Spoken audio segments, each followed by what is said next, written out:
They have heard so far the national outlook, wrong direction, right direction, all of that. Trust in the Prime Minister, favorability of the leaders, trust in the fitness of Mr. Golding to be Prime Minister, all of that so far. But what does it mean for what people intend to do when they step into that voting booth? And so we now have those results. We asked, if a general election were being held today, which political party's candidate would you vote for in your constituency? 35% of voters would select the JLP candidate in their constituency, causing the JLP to hold a narrow lead over the opposition, who would garner 31%. However, still 1/3 of the electorate remains undecided. Cliff, you are projecting 12 weeks out from an election. So 3 months out, we still have 1/3 of the electorate undecided. Now, I want us to understand that this is the lowest that the undecided proportion has been for quite some time, right? And so if we are to look at this question over time, we see some fluctuations happening as far back as September 2020, right? So that was right before the last election. We had a 49-32 split. We know what the result of that election turned out to be. Things have shifted, and now we are back to 35 for the JLP and 31 for the PNP. The PNP has slowly picked up momentum, and we need to not ignore that. Let's look at the numbers through time. September 2021, 22%. A year later, 18%. By February 2023, 21%. September 2023, 25%. February 2024, 28%. Again, same proportion in September 2024 and February 2025 at 28%. And now inching up again, 31%. It suggests a slow and steady, slow burn, type of ground swelling type of approach. Yes. Every time we do the poll, they pick up a little bit more, and they pick up a little bit more, and they pick up a little bit more, and it has not reverted, right? It's not dipping and coming up and dipping, and it's consistent, trudging along and growing. And so if you were to do a graph, it would show a steady... It would show a steady rise from that 22% a year after the last election, now reaching 31%, what we are projecting to be potentially 3 months out. What would it show from the JLP if you did a graph? That graph would show from 37% to 35%. Right, so what we've seen on the JLP side is a little bit more... So there was a dip after the election, and then they struggled to rebound from that dip. And since then, for some time, almost a year, it was just holding steady.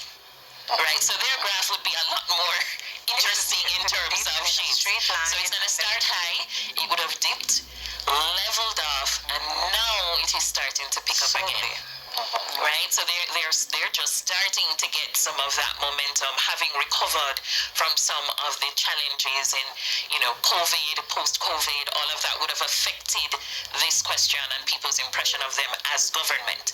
However, they've been able to recover from that. They recovered, I would say, around September 2023, when it would have gone from 24% 6 months prior and reaching 31% by September 2023, and holding firm there for 3 consecutive polls until September 2024. And then in February of this year, they picked up another 3% to reach 34%, and then now we are at 35. So their momentum is sort of just getting started, and what they do next is going to determine, does it continue to climb, or is this as good as it's going to get? So in February, it was a 6-point lead for the GLP. Yes. 28-34. Now it's a 4-point lead. 35-31. Which, to the point that Donna was going to ask earlier about margin of error, right? Yes. We talk about that. Yes. A 4% lead is really a 2% lead in a poll with a 2% margin of error. Yes. Right? So it's a very close standing to be in. 2%. So there should be no complacency on anyone. That doesn't make anyone There should be comfortable. no complacency on anyone's It part. That's what it's means saying. that this could go either way. Yes. At this point, and everybody needs to come to the electorate. Both main political parties need to come to the electorate with their A game, because the victory and forming the government is up for grabs. It could go either way. There's no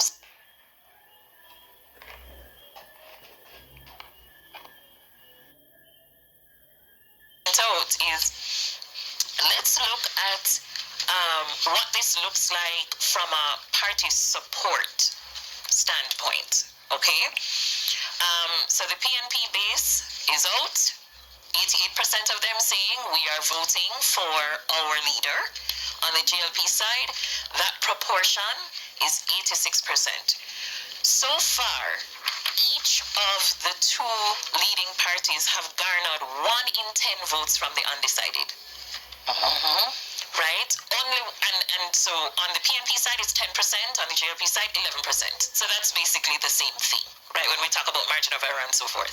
So just 1 in 10 of the undecided, or the unaffiliated, I should say, have decided that they would cast their vote for one of the two leading parties. Those unaffiliated people, and the ability to mobilize those people, secure votes from those people, is what's going to make the difference here. Yes. So that means that both parties have work to do beyond their own committed, loyal supporters. Correct, because when we look at those unaffiliated people, 13% of them would vote for the GLP, 11% would vote for the PNP. That's pretty much equal, right? When we consider that the difference needs to be more than 2% for it to be significant. Yes. But that is exactly 2%. So it means that effectively it is a tie. And whoever is going to get more of that pie is who's going to win. And of course get the base out, right? So we're talking about outside of the base here. It comes down to mobilizing your base and ensuring that you motivate them to go out and vote. Because right now the bases are lodging the kind of support that both parties would want to see. They still have about 10% of their bases to convince, right? 10% of their bases, both parties undecided at this time. But the more critical thing is going to be getting some of the undecideds, some of the unaffiliated to not be undecided, to make a decision. Come off the fence. Go and vote. Remember, to go and vote and then to vote for them. In conversations around this poll, one of the things that was brought to bear was, and you can correct me if I'm wrong because you're seeing this every day in the media, we're not seeing any campaigning, any messaging around just getting people out to vote. That's true. Right? Everything is about the parties, the candidates, all of this. But there's a significant block of people that need to be motivated to simply exercise their right to vote. A significant block of people who are registered to vote. Registered to vote. Registered, but the timeline has now passed. Yes. So they have to have been registered, right? So they are on the list, and then to motivate them and also get them out, because the voting behavior at the highest level, Cliff and Jenny, is really when they go out on that day and go in that booth and do something, on the ballot. But we have to bring these numbers, Jenny, going by my historical way of calculating these numbers, with the GLP at 35%, the PNP at 31%, if that was a popular vote on election day, election night would see the GLP barely winning the elections with between 33 and 34 seats. The PNP would have 29 or 30 seats. So the PNP would increase the seat count that they currently have. They would double their seat yes. count, while the Labour Party would have lost some of the seats that they have in their hand. of 15, 16 seats. If these numbers were to hold on election day. Yes. And when we speak with Jahail later, he's going to tell us a little bit more about the modeling you guys have fashioned. But we need to bring in some of the analysts and commentators. Sure, I think we need to bring in Senator Marlon Morgan is here with us, so we need to bring him in to the conversation clip. Marlon and Kevin Wayne Chen. And Helene, okay. Yes. Helene Davis White, Wayne Chen, and Senator Marlon Morgan. So we're bringing them in. Marlon? Hi, Marlon, yes. Hi, good evening, Cliff. Good evening, Prof. Hope. Yeah. I trust they're well. Your perspective on the party standings, Senator Morgan? Well, we note and we are pleased that the Jamaica Labour Party is still in the lead in relation to party standing, and we know that what is instructive here is the horizon as to how far from now the general elections are, to the extent that they are constitutionally due by September of this year. But just to be clear, we know that in a full-blown campaign, a number of things happen. You have more of the persons who are undecided beginning to break, and we trust that those persons will begin to break more for the Jamaica Labour Party relative to the opposition PNP.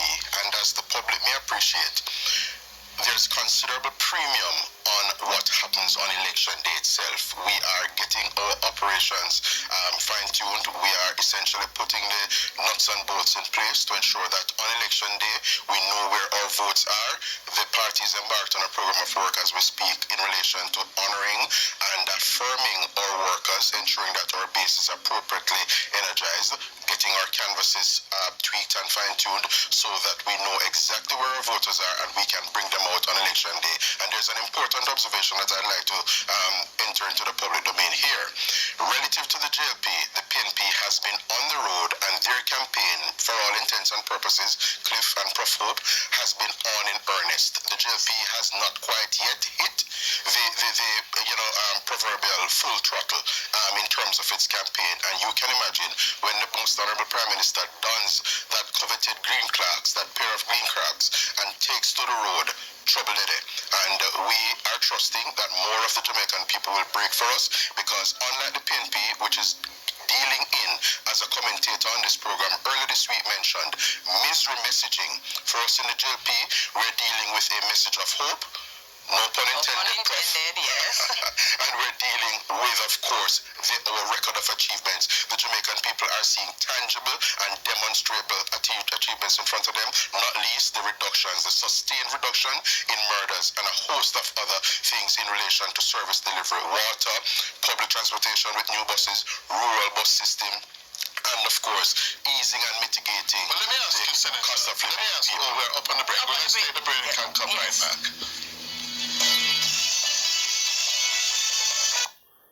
Well, good evening, my viewers, subscribers. Welcome back to another M&M TV video.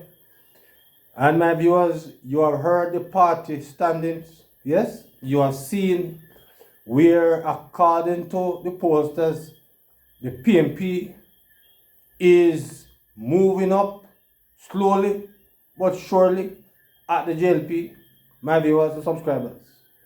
Indeed, the PNP have been campaigning for years now, and the JLP is not fully in the campaign state yet. But I perceive, my viewers and subscribers, the person who supported the JLP is a cause for concern. Because this, we figure more or less that Mark Golding not going nothing. But Mark Golding have been digging in the trenches, my viewers and subscribers. Yes, he have been working on the ground. Why the government have to be focusing on govern. But I perceive, my viewers and subscribers, that the party, the JLP needs to do more. They need to also do more political work, because I perceive that the JLP is underestimating the PNP, And we cannot, and the JLP cannot afford to do that, my viewers and subscribers. They cannot afford to do that.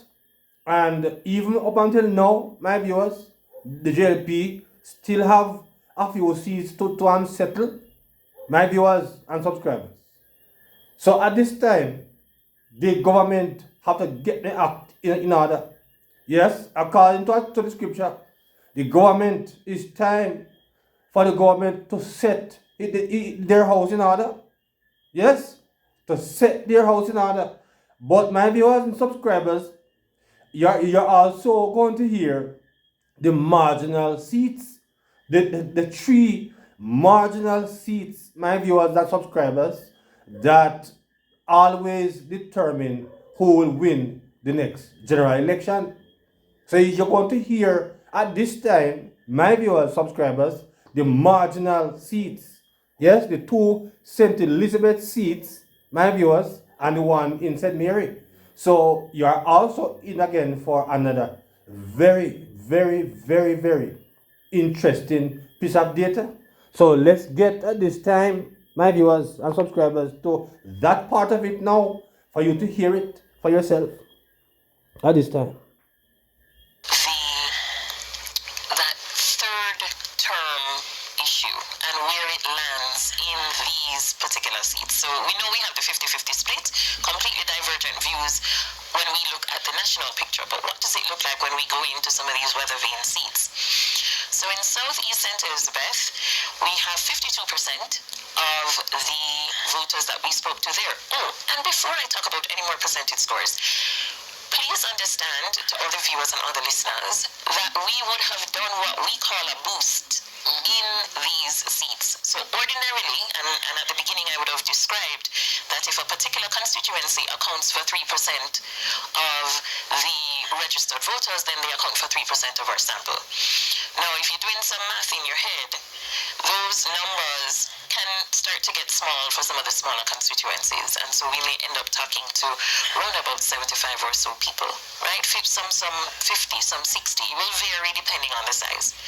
In these three seats, this information that we're sharing now is based on us talking to an additional 100 people on top of what was required for them to be included in the nationally representative sample. Right. So we're dealing with sample sizes here of 175 and above for these three, right? So that's people need to understand that this is not just that representative small share that we're talking to. We intentionally went into these constituencies and talked to more people, so we have a better representation, not of the national picture, but of what is going on the ground in those three constituencies in particular. So let that set the context. Having established that, 52% of potential voters in St. Elizabeth Southeast are saying, let's go ahead with the third term. Let's give them the third bid. And that is up 7% from where it was in February. In February, 45% of the voters were in favor of the third term bid. That is now up to 52%, just 3 months later, right? In Southwest St. Elizabeth, that proportion was 48% in February. That is now up to 59%. For this edition of the poll. So that's quite a jump, an 11-point jump. So Southwest was already in favor of the government in terms of voter intent and favorability and so on, and they have doubled down on that position, or they've signaled a strengthening of that position, and we will see that with every question. So this 11-point jump is notable. Now, St. Mary Western has entered the conversation this time around because last time when we had a tie, we said, okay, well, now we need to do all three of them, right? Because somebody needs to break the tie. We need to see who are the best 2 out of 3. In an interesting turn, though, the St. Elizabeth seats are now closer in alignment with each other in terms of, certainly for the question that we have on screen now about the third term, one more emphatic than the other, but both of them saying, give them a chance to continue their work. St. Mary Western is saying, oh no, we've had enough. And so 65% of them say, no third consecutive term for this administration. And then, of course, only 35% saying let them continue. That's a 30-point lead. A 30-point gap. A 30-point gap. To a 30-point unfavorable gap. Yes. Because they're saying no, that's enough. 2 is enough. They're done with them for a third. We're a third Not time. a third time. Something happened in that constituency. Or did not happen. Did not happen in that constituency. Okay. And this thread, this trend, is going to continue over the next 2 questions that we're going to look at. So this is the hypothetical head-to-head between the 2 leaders. That is a question that is common in our polls. If you could vote directly for Prime Minister in a race between Golding and Holness, who would you cast your vote for? All right? And so let's look at it again. Both St. Elizabeth seats are in favor of Holness to different degrees, but in favor of him nonetheless. 54% of the voters in Southeast St. Elizabeth would vote for Holness in that hypothetical matchup. That is up from 47% in February. All right, and 46% would vote for Golding. That is down from 53% in February. In Southwest St. Elizabeth now, 59% would vote for Golding, up from 47% in February, and only 59% would vote for Holness, that's up from 47, and 41% would vote for Golding, that is down from 53. All right, so the St. Elizabeth, something has happened on the ground in St. Elizabeth that has, in the last 3 months, that has bolstered the position of St. Elizabeth Southwest in favor of the government and has turned and given back the edge to the government as well. But then Western St. Mary, as that third weather vane seat, is saying we are not aligned. Typically, these 3 constituencies are aligned. They vote with the winner. St. Mary Western, not aligned. 55% of them would vote for Golding, and only 45% would cast the vote in that hypothetical matchup for the Prime Minister. So, a complete flip in terms of who is ahead. Now, when we look at the voter intention question, which is the big question that we've been discussing for much of this show, right? So it's the hypothetical matchup is good, all of that, but let's get down to voting intentions, right? So we know what the overall figures are. Let's look at what's happening in the weather vane seats. So in St. Elizabeth Southeast, 42% of voters would cast their vote for the GLP candidate. That is up from 38% in February. And there has been a fall off in the votes that would be cast for the PNP candidate in that constituency from 39% in February down to 33% now. And let me remind our listeners, who are the candidates for the GLP in Southeast St. Elizabeth? The State Minister of Agriculture, Franklin Witter. A 3-term MP, or 2nd-term MP there. Yes. And for the PNP, the candidate is the Mayor of Spanish Town, Norman Scott. All right, so Scott is down 6 points in 3 months. Witter is up 4 points in 3 months. Yes. And then on the southwest side of the parish, 55% of voters would cast their vote for the GLP candidate, a 10-point jump from February. And a similar jump, not quite 10, but not too far from it either, drop, I would say, on the PNP side. So in February it was 40%, now it's down to 33. That is the PNP's Miranda Wellington. Yes. Up against the Agriculture Minister, Floyd Green.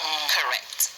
So again, there is a strengthening of the pro-GLP candidate, party leader, etc., MP in both of the southern St. Elizabeth seats.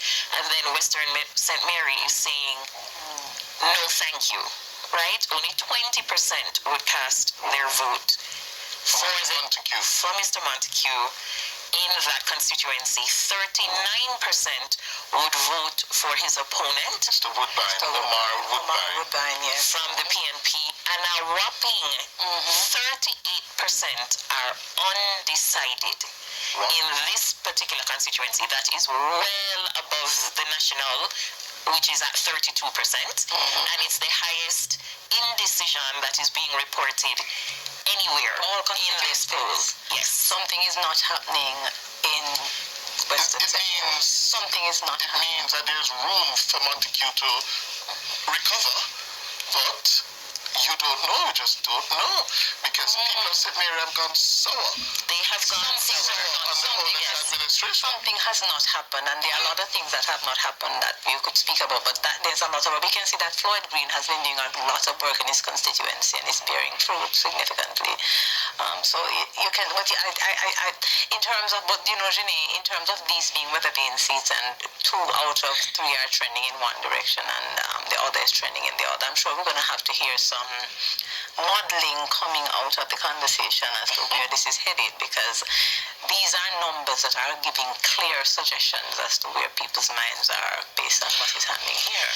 This is going to be reflective, especially what is happening in St. Mary, because it is out of step with what we have seen in previous editions of these polls. This is where we talk about the So this is where the sentiment comes in. This is where the on-the-ground reality and the feelings and so This is on. where you have to talk with people, not just get the numbers, but get the information as to what is going on or not going on to be able to make a difference. And both political parties, but more so on Bobby Montague's end. Right, because right now he is significantly behind by 19 points. Yes.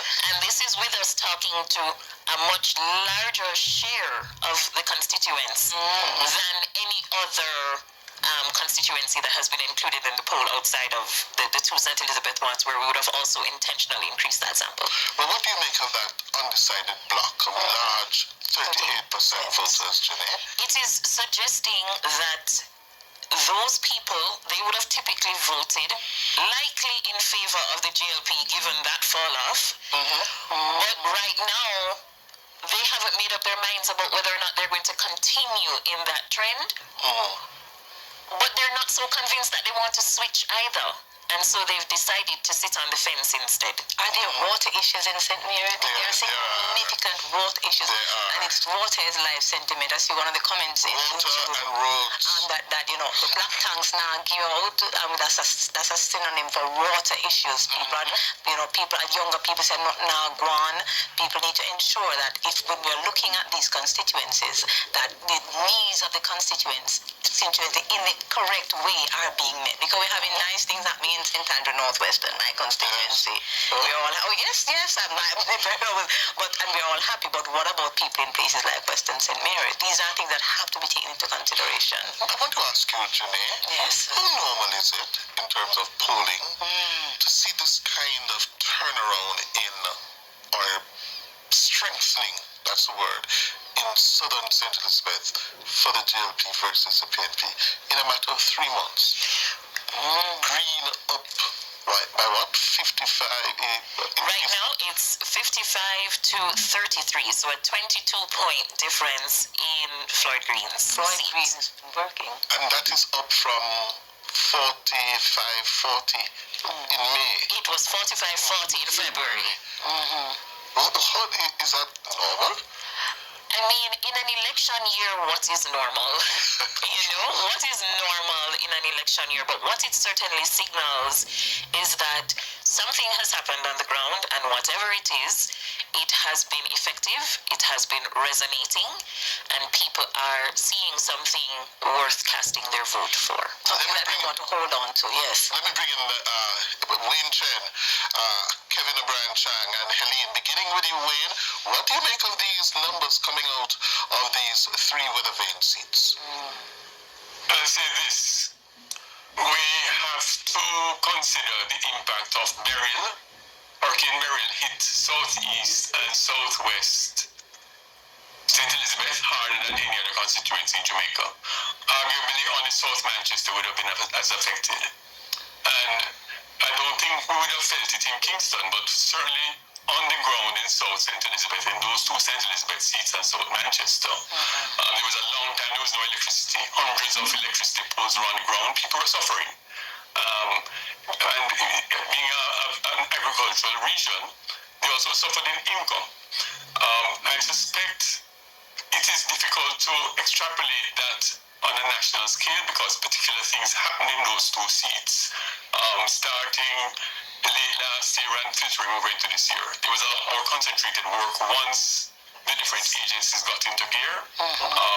Health centers were repaired, schools were repaired, roads were repaired. There was relief for the farmers. So there's a lot of concentrated activity in those two seats. So it's difficult to use them as examples to extrapolate to the national scale just because of that big exogenous shock of Hurricane Beryl last July. Kevin? Well, it is, remember the JLP leader shrunk, right, overall, from 34.28 to 35.31, that's 4%. Which would go to, out of 100, you will be looking at 53% vote for the JLP, 47% for the PNP. And that's well down from the 57% JLP, 43% PNP 2020. So the St. Mary poll, whatever the things on the ground, that probably has that swing would, makes it take away a lot of the JLP votes from St. Mary. And Wayne is probably right about the St. Elizabeth. They're after the hurricane after effects, people are miserable. They're feeling better now, and the food prices are, the agriculture going well. So that probably will account a lot for why the JLP has gotten a boost there. When people are feeling good, they tend to give the credit to the governing party. But what about St. Mary, though? Well, as I said, it's probably because the JLP is looking at a big shrinking from 2020. They had 57% of the vote. Yes. Versus 43%. Now you're looking at 53-47.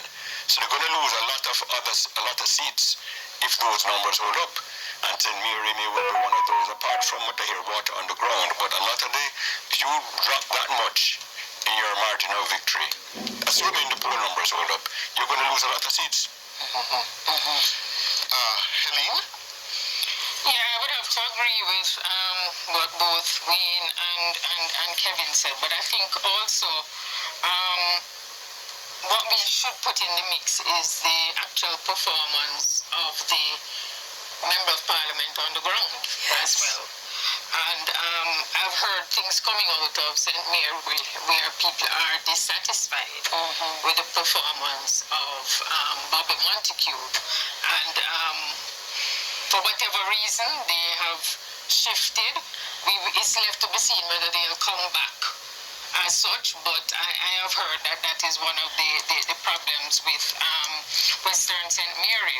And I think if you look also at, Floyd Green's seat, he is somebody who, from all accounts, is on the ground, and probably because he's a minister of agriculture, he has been able to deal with some of the issues. And in Southwest St. Elizabeth, a lot of the issues have to do with agriculture. And as Wayne indicated, what happened with agriculture coming out of Beryl, and people would want to see things change so that their fortunes may improve, and that has started to happen. So I think that may be what is actually happening. I think in relation to Southeast St. Elizabeth, some of the information you get is that the PNP had some problems in terms of candidate selection, and it seems that Norman Scott may not be actually, connecting with the voters, and I think they will have some work to do to have that happen, because that seems to be a part of the problem in Southeast St. Elizabeth, in addition to what we were hearing, what we heard from both Kevin and Wayne before. All right. Thank you very much. Yes, my viewers and subscribers, there you have it. And indeed, we are seeing here that from February, the PNP was at 28 points, my viewers, and the JLP was at 34.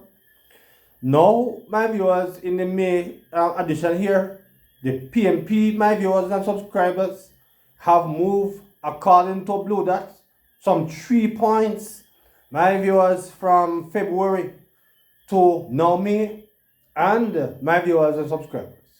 The JLP apparently have only gotten 1 point. So therefore, my viewers, at this time, the Prime Minister and his government have to get the house in order. Yes, because I perceive that a lot of the JLP MPs are damn right lazy. Yes, these JLP MPs, my viewers and subscribers, they have been lackadaisical, no good, lazy, worthless MPs that the JLP have, my viewers, on their team, because them believe that they can only campaign because they are doing some good things. But the people, my viewers, now watch that too much. Yes, these guys are not doing much work in them areas. Why the numbers is going so far, my viewers and subscribers. Look too promising at this time, but of course, the real campaign has started. But my viewers, the JLP would have to be the more concerned of the two party at this stage, because according to what Cliff said, if the election should be called right now, the PMP is going to double their margin of seats. They are 14 now. They might end up with about 29 and 30. Therefore, my viewers, the JLP is going to lose about 16 seats. So for them, for all of the JLP people out there, I say, boy, Mark Golden. But remember, it is said, my viewers, that all politics are local. So though that the government is doing well, the government needs to hit the ground running. These lazy JLP MPs need to get off their high ass and start working. Yes, it's a shame that after the JLP government have been performing so well, if they're not getting it up together, they might lose. Yes, they might lose, my viewers and subscribers, and that would be a tragedy, right? And it's all because of these lazy, good for nothing JLP MPs who not working, my viewers and subscribers. Some of them drop hand and depend on the Prime Minister again to carry them through.